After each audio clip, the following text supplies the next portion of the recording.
Hey guys, it's Kim here and welcome back to Ask Kim, the series where you guys ask me questions and I try to answer them without going off on a massive rant and somehow arriving at the conclusion that unicorns are best. So, without further ado, let's get started. Question number 1 from Enchanted Spork. I am someone who lives in the USA and would very much like to meet you. So my question is, what are the deciding factors as far as conventions like E3, Gamescom, etc.? And would you or others be able or interested in going to more conventions in America or maybe even Canada? So my first thought is, I would love to go to any convention anywhere, especially in Canada. I've never been to Canada, I'd love to go. I'd love to come and say hi to American friends. The problem is, it's a lot of money, it's a lot of time, and honestly, those are the two deciding factors. I mean, there are a lot more conventions in the UK I'd love to do. I'd love to do a lot more Comic-Cons. And maybe some of the Insomnias, but the thing is, when we travel to these events, it's a lot of time out of our schedules, and our schedules are so packed already that, you know, I often have to kind of do a lot of extra work to make sure that videos are ready for all the time that I take away. So if you imagine that multiplied by, I don't know, like a week or 2 weeks to go out to America, you know, to fly out, to get used to the time difference, to go do the conventions, come back, recover, you know, it's a lot of work that we have to kind of get prepared. So we have to kind of make it worthwhile, which is why we can't come to kind of the smaller conventions. I think we are going to go to E3 this year. I personally would love to go to San Diego's Comic-Con. But I mean, that's the big problem really, is time and, you know, and also money. It's a lot of expense to go flying out to America or other parts of the world. You know, if I had the budget and I had the finances to do it, I would, you know, I would love to kind of attend worldwide conventions, European, worldwide, and say hi to more of you. And also, you know, because, you know me, I want to explore the world and I want to get out there and see more. So unfortunately, that's what it comes down to, you know. I barely have enough money to go back to Malaysia, you know, and see my family who I haven't seen for 2-3 years now. So, you know, as much as I'd love to go to Comic-Con, San Diego Comic-Con, it's not necessarily feasible. So we are talking about going to E3. We are talking about going to Gamescom and Comic-Con, the London Comic-Con in October, but do not take that as gospel. Because the thing is, with UK events now as well, we want to do something a bit more organized, like you've seen in the last year, where we guys kind of give you a bit more. So like a proper area for us to sign, things for us to sign for you, like a good merch stand where you can see things, and also a stage show, you know, like we just did at Gadget Show, where we kind of did a 2-hour stage show. You know, that's the kind of thing we really want to do, is make a kind of event out of it, so it's not just a, we're here, come get signatures. You know, we want to kind of give you more value for, you know, for as a thanks for making the effort to coming all that way and seeing us and queuing and, you know, buying tickets and stuff like that. So again, that's another factor in kind of why we don't do so many UK events, because, you know, it's a lot of organization to kind of get, you know, agree with event organizers that we're going to get this space and we get this stage slot and you know, we're going to sell these tickets and you know, we need kind of these facilities, we need security, we need all this to get stewards to make sure it all runs smoothly and stuff like that. So it's not, you know, it's no longer a situation where we can just go, I'm gonna go to this event, bang, I'm there. You know, we put a lot of time and effort and organization into it. So, you know, that's one of the reasons why we don't get to as many places as we want to go. And there's a lot of us now as well who go, so that's a lot of accommodation, transport, that kind of thing. You know, if we could, we would. And yeah, watch this space. We will always announce, you know, what events we're going to once we've confirmed it, and you'll see on all our kind of, you know, Twitters and Facebooks and all that kind of thing. So hopefully we'll get to see you guys soon. Question 2 from Super Matrix. When I found you were dyslexic, I was having doubts about myself, and you helped me realize that it doesn't really matter. So from one dyslexic to another, have you ever had problems regarding your dyslexia or felt it was holding you back? So I was diagnosed with dyslexia when I was a teenager. It was a year before I did GCSEs, so I can't remember what age that was. Because my parents noticed I was having a lot of problems reading. So I'm dyslexic, and one of the things I suffer is pattern glare, so I can't read, you know, black print on white paper because the words physically jump for me, so I can't, like, so the place where that would be the worst is in an exam question, because when a word jumps, it can change the meaning of the question entirely. So, you know, you spend half an hour writing an answer to a question, and then you realize, oh crap, that wasn't what they were asking. this is bad, you know. So I was given extra exam time and help with kind of training and reading and that kind of thing. And that's why I can't do math either. I can't read large numbers because the decimal point moves around. I can't, you know, large numbers like when you get to the hundred thousands and millions, you know, is too big for me to comprehend because all the numbers jump around and I can't see it. And often when I'm very tired, and sometimes you hear this in recordings, I start stuttering a little bit, not massively, but just a little bit, where I struggle to get my words out, or I trip up over words, and you know, it gets all garbled, or I say, you know, I think famously I once said an entire sentence just almost backwards, like all the words just got jumbled up, and it was just the weirdest thing in the world. So yeah, when I'm tired, I have problems processing the words. Now, places where I felt maybe it held me back, certainly A-levels exams were a big worry for me, because I was worried that I was paranoid I would read questions the wrong way and couldn't demonstrate that I knew the answer. I just read the question wrong, essentially. And famously, I remember at university, I said I was thinking about going into journalism, and at the time I meant sound technology journalism, so writing for Sight and Sound, you know, reviewing tech, reviewing gigs, that kind of thing. And I remember my tutor at the time kind of said, why does someone as dyslexic as you want to go into writing? And I rebelled. I kind of went, right, challenge accepted. And the rest, as you know, is history. I ended up being a games journalist, and you know, for 6-7 years I still do writing now. And you know, but that's me. Like, I was always the kind of person who was like, you know, if someone said, oh, you can't do this, you're not freaking do this, I was like, game on, mate, game on, you know, I will show you. You know, people said you're not going to be a YouTuber, you know, what are you able to do as a YouTuber? Look at me now, you know, I'm not the best, but I think I've done okay at it, you know. You know, why do you want to work in a male-dominated industry? Game on, mate, you know. And you know, I've been working in the games industry for, I don't know, too long now, probably 10 years now, Jesus Christ. So yeah, I mean, I hate the idea of being defined by something like that. I don't like the idea that it would limit what I could do. I just think, you know, it is a pain in the ass, and sometimes I've really struggled with things because of being dyslexic, but I'm not the kind of person who would give up, and I'm not the kind of person who wants to be defined by this or limited by this. So I just work extra hard and make sure I read questions, you know, twice as hard, and yeah, and then often when I stumble my words, I just find it hilarious now, you know? So there you go. I hope you managed to kind of get help with your dyslexia. I got a lot of training and learning disability training. But yeah, don't be embarrassed by it, and don't let it limit you, you know? There's no reason it should. From Will Ross 74354, what is your religion and what do you believe in? Big question! I don't really have a religion. My iPad is shining weirdly on my face there, like the light of God. Topical. Okay, so, this is a tricky one. If I was to say I was a religion, I would probably identify more with Buddhism, or just being Chinese, you know, having the pantheon of gods that, you know, kind of appear everywhere in Chinese life. And you know, for Chinese New Year, it's full of rituals, you know, often praying to the god of heaven, and you know, I believe in things like Qingming, which is a Chinese festival of the dead, where you go and you kind of clean your ancestors' tombstone or grave and basically pay your respects. So I kind of probably identify more with the Chinese way of things and Chinese festivities, like the Harvest Festival and, you know, Moon Festival, Mooncake Festival and all that kind of thing. I went to a Catholic school in England. I've lived in many countries with many different beliefs, you know, Muslim, Jewish, Christian, Buddhism, Taoism, you know, all kinds of religions. And I don't want to say, like, I don't have a favorite religion or you know, or anything like that. I think all religions are equal and atheism is equal. I think all beliefs are equal.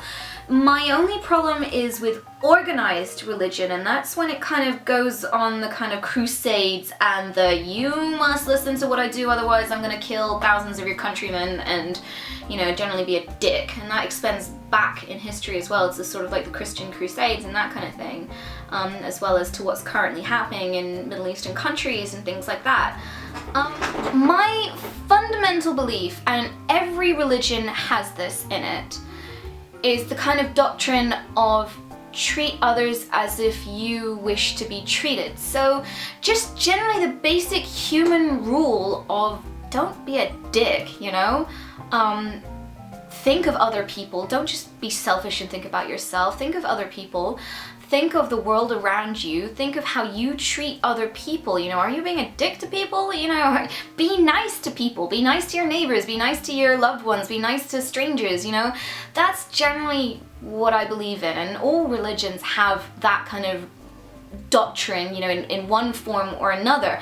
And that's fundamentally what I think you need to do to be a better person and also make society better as a whole. So yeah, that was a really complicated answer. Question 4 from Fakosaurus. If you could speak 4 more languages, which one would they be? What about Dutch? Winky smiley face. I'm moving a lot in this video. It's because I was sitting on my feet and my feet went dead and now I'm small and I can't be bothered to move the camera, sorry. Yeah, I would love to learn Dutch. I never really learned kind of the Scandinavian, so Swedish, Dutch, Norwegian. I never really learned that sort of Finnish area of the world, and I find it fascinating because I just can't get my head around kind of, because in a lot of languages that I know you can kind of see the evolution of it, or the combination. Like I find Spanish and French quite similar, and sometimes to English as well. A lot of the Chinese dialects are quite similar. Chinese and Japanese are quite similar in some ways. But Swedish and Finnish and Dutch and Norwegian, you know, I'd love to study those properly. I'd love to improve my Japanese, actually. My Japanese is quite basic. What else? African. I'd love to learn African, you know, any dialect of African.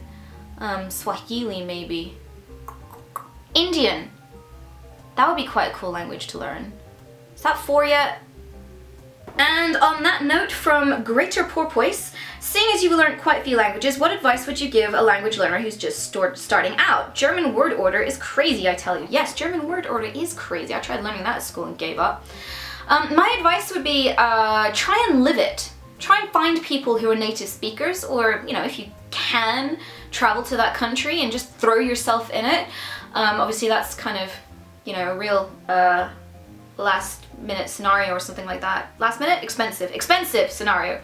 I found that learning in a classroom was boring as hell, and I thought I was quite good at French, so I took French at A-level, and I had this really boring teacher who was like the kind of rote learning, like read from the book, blah blah blah blah blah, and it killed it for me. I did terribly. It totally killed French for me. But then traveling out to France and like stranding myself in a village in France and just trying to get around and trying to order food and just digesting the language, you know, where it's written in menus and stuff like that, that helped me phenomenally. When I lived in South America, you know, I had extracurricular lessons, but what taught me was TV and watching Nickelodeon dubbed into Spanish. You know, what taught me Chinese was going out in Shanghai to the markets and trying to haggle with the market traders, you know, and learning it and picking up, you know, and using it in real life. That's what brought languages alive for me. Learning it in classrooms turns me off so much, like I just can't do it. And one thing that you could probably try and do, maybe in this day and age, is watch Netflix with a different language enabled. It'll be interesting, because if you try it with subtitles as well, like I picked up a few words of Korean, you know, from watching a lot of Korean films, you know, with Korean audio and English subtitles. So try that, you know. That could be, like, if you watch something you really love, like, you know, The Simpsons or anime or a TV show that you love or a movie that you love and know quite well in English, or whatever your language is, and then, you know, put on the language you want to learn as a dub, try it that way. Question 6 from Shiny Silvery. When I watched Ask Him 2, it was the same day as the sad passing of Terry Pratchett, to which you have dedicated a shelf of his works. As a small tribute, how did you discover his works? Was it through recommendation? What was the first books you read, and which of his books did you find most pleasurable and why? First off, you know, I was floored by the loss of Terry Pratchett recently. I think he's a phenomenally talented human being. I think the Discworld is a remarkable achievement, and it was so sad that he was afflicted with Alzheimer's disease.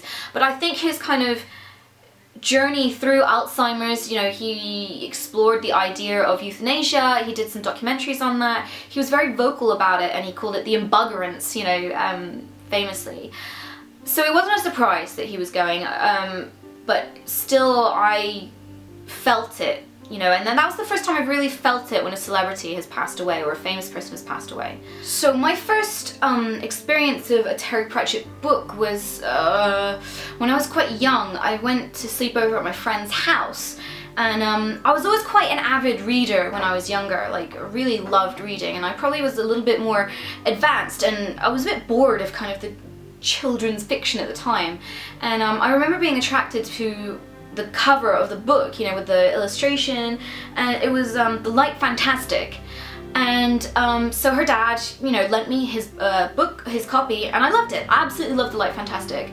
And when I returned the book, her dad actually was throwing out all his books. So, you know, he was doing a car boot sale. So he said, well, here, just have all my books. So he had, you know, quite a few Terry Pratchett books, and I actually just dug it out just now and found, like, so this is The Light Fantastic there.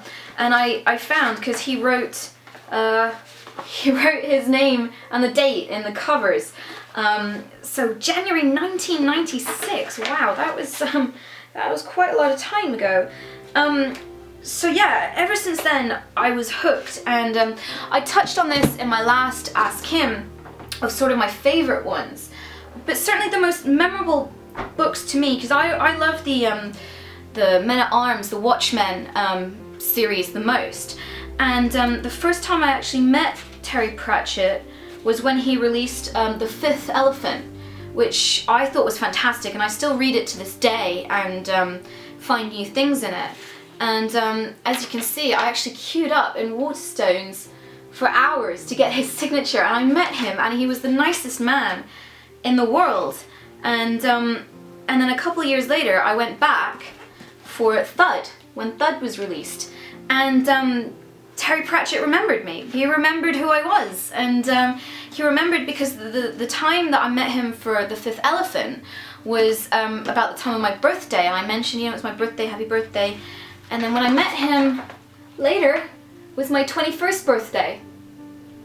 And he remembered it. He was like, didn't I see you in December? And, you know, that must mean it's near your birthday again. And I was like, yeah, it's my 21st birthday. And he was one of the nicest people I've ever met. And certainly Thud and The Fifth Elephant are two of my favorites, you know, among everything that I talked about last time. And on which note, I had one final question from Citation Needed 11. If you could say one thing to the late Terry Pratchett, what would it be? Alternatively, do you think there is a writer who is capable of ghostwriting the Discworld books now? So I know there's a lot of talk about Rhianna Pratchett, his daughter, taking over writing the Discworld books, but in all honesty, I think I would be happy if they left it. Discworld is a world that was created by Terry Pratchett, and I think it would feel hollow if someone else picked up the mantle. I mean, it would be like, I don't know, Lord of the Rings getting a continuation written by George R.R. Martin, who writes Game of Thrones. Now, he'd do a good job. He's good at what he does, you know, although obviously he should finish Game of Thrones first. But it wouldn't feel the same. You'd know it was different. It wasn't, you know, and as much as someone can love that world and try and continue it, I don't think it needs a continuation. I think, you know, fans, obviously like me, dream about the lives of everyone, of the witches, the wizards, the men-at-arms, the watchmen, the golems, you know, of the postal system, of everyone. You know, we dream about it outside of the books and outside of the media that Terry Pratchett created, and I think, if anything, that's how it should live on. You know, I don't think there should be any formal replacement, and I think if Rihanna does take up his mantle, she's gonna have a tough job, you know, because she's gonna have a lot to have to prove, and I wouldn't envy her the task. But good luck to her if she does decide to do that, if people do decide to carry on the Discworld, but I personally don't think it needs expanding on. I think what Pratchett created was perfect, and we don't need any more, really. As for what I would say to him, I think, you know, I'm lucky in that I got to say things to him when I met him twice, in that, you know, thank you for creating these worlds, and, you know, for saying things in these kind of worlds that you create that need to be said, you know, especially in in books like Monstrous Regiment, which I mentioned last time, spoke very strongly about organized religion and female rights, women's rights. I'd simply say thank you. You know, I think he did a great job, and I hope he's at peace wherever he is now.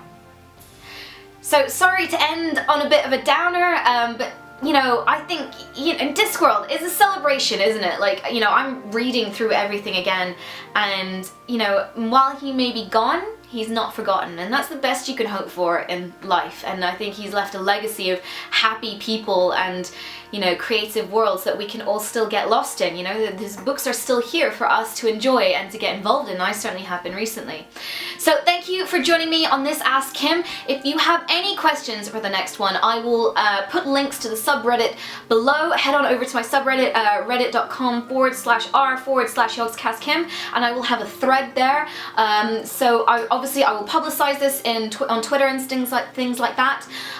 So yeah, any questions at all, doesn't have to be serious. Give me some stupid questions as well, obviously not too stupid. But yeah, thanks for joining me, guys, and I'll see y'all next time.